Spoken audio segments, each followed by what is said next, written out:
रहीम लब्बैक लब्बैक लब्बैक या रसूलल्लाह सल्लल्लाहु अलैहि वसल्लम ताजदार ख़त्म नबूवत जिंदाबाद जिंदाबाद जिंदाबाद। अज अल्हम्दुलिल्लाह थरपारकर तालका छाछरो में असांजी हाज़िरी थी। हिते तहरीक लब्बैक या रसूलल्लाह सल्लल्लाहु अलैहि वसल्लम जी तवील मीटिंग खां पोइ जेका तहरीक जी तंज़ीमी बॉडी असां ठाही आहे उनजा नाला जेको सो अनाउंस करियूं था। ऐं हुजतुल्लाह सरंदी फारूकी जुनूबी अमीर पीर उमरजान सरंद जी तरफ़ां जेको सो ही जेके उहिदा आहिनि उहे उन्हनि खे ॾियां थो।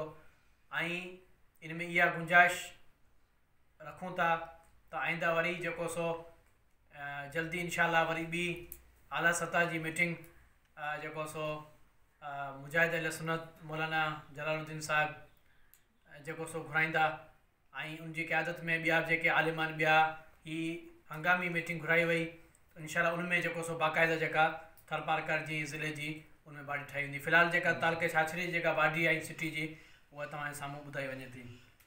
तालका छाछरे जेको सो अमीर मौलाना गाज़ी इम्तियाज़ आलम रामू खे मुक़ररु कयो वञे थो। तालके छाछरे जो नायब अमीर यासीन समेज खे मुक़ररु कयो वञे थो। ऐं तालके छाछरे जो जनरल सेक्रेटरी साईं यासिर झंझी साहिब खे मुक़ररु कयो वञे थो। तालके जो ख़ज़ानची हाफ़िज़ कमरुद्दीन समेजे साहिब खे मुक़ररु कयो वञे थो। ऐं इंफॉर्मेशन सेक्रेटरी हाफ़िज़ बशीर अहमद सिंधी जेको सो उनखे मुक़ररु कयो वञे थो।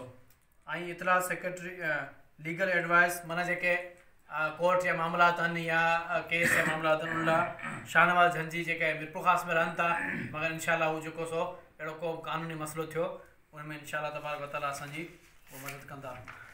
उनखां पोइ इतला सेक्रेटरी हाफ़िज़ कुर्बान ऐं सिटी छाछरे जेको सो नाला सिटी छाछरे जो सदर आसिफ अली मलिक आसिफ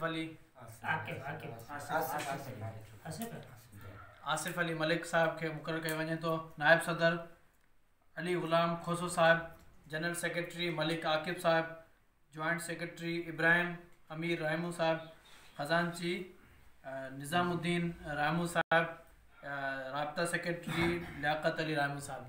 इहा जेको सो इहा जेको सो बॉडी फ़िलहाल इहा जोड़ी वई आहे। ऐं जेको सो इन बॉडी जे तहरीक लब्बैक या रसूलल्लाह सिंध जी तरफ़ां ऐं जुनूबी सिंध जी तरफ़ां असीं इन बॉडी जी तस्दीक़ करियां थो।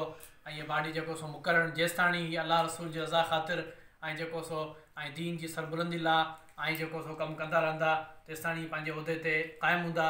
अगरि का बि हिननि जी जेको दीन मतीन जे ख़िलाफ़ु सरगर्मी या मुल्क पाकिस्तान जे ख़िलाफ़ु का सरगर्मी या का गैर इख़लाक़ी हरकत साम्हूं आई त जेको सो हिन उहिदनि तां बर्ख़ास्त कया वेंदा। त तव्हां सभिनि खे थर जे जेका आवाम आहे तव्हां सभिनि खे मुंहिंजी इहा गुज़ारिश आहे, इहो अर्ज़ु आहे त तव्हां जेको सो सभु हिननि जो साथ ॾियो ऐं तहरीक लब्बैक या रसूलल्लाह सल्लल्लाहु अलैहि वसल्लम में शमूलियत इख़्तियार करियो। ऐं जेको सो हीअ असांजे नबी पाक अलैहिस्सलातु वस्सलाम जी ख़त्म नबूवत ऐं नामूस रिसालत जी तहरीक आहे। हीअ तहरीक कंहिंजे बि ख़िलाफ़ु कोन थी आहे, न को कंहिंजे इन जो ख़िलाफ़ु मक़सदु आहे। हिन जो मक़सदु हुज़ूर अलैहिस्सलातु वस्सलाम जी दीन खे तख़्त ते आणणु आहे। सभिनि खे उलमा किराम खे ऐं जेके बि शख़्सियात आहिनि सभिनि खे अपील आहे त नौजवाननि जो साथ ॾियनि। इहे तव्हांजी क़यादत में कमु कंदा, तव्हांजी जेको सो हीअ तव्हां आलिम आहियो, तव्हांजो ई असुलु कमु हीअ तव्हांजी जुतियूं खणण वारा आहिनि। त तव्हां अॻिते ईंदा इंशाअल्लाह तबारक व तआला तव्हांजी ख़िदमत में हीअ तव्हां सभु उमेद आहे जंहिं बि आलिम वटि वेंदा तव्हांजे पंहिंजो शफ़क़त जो हथु हिननि जे मथां हणंदा।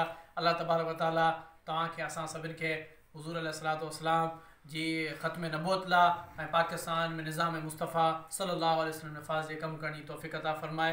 लब्बैक लब्बैक लब्बैक।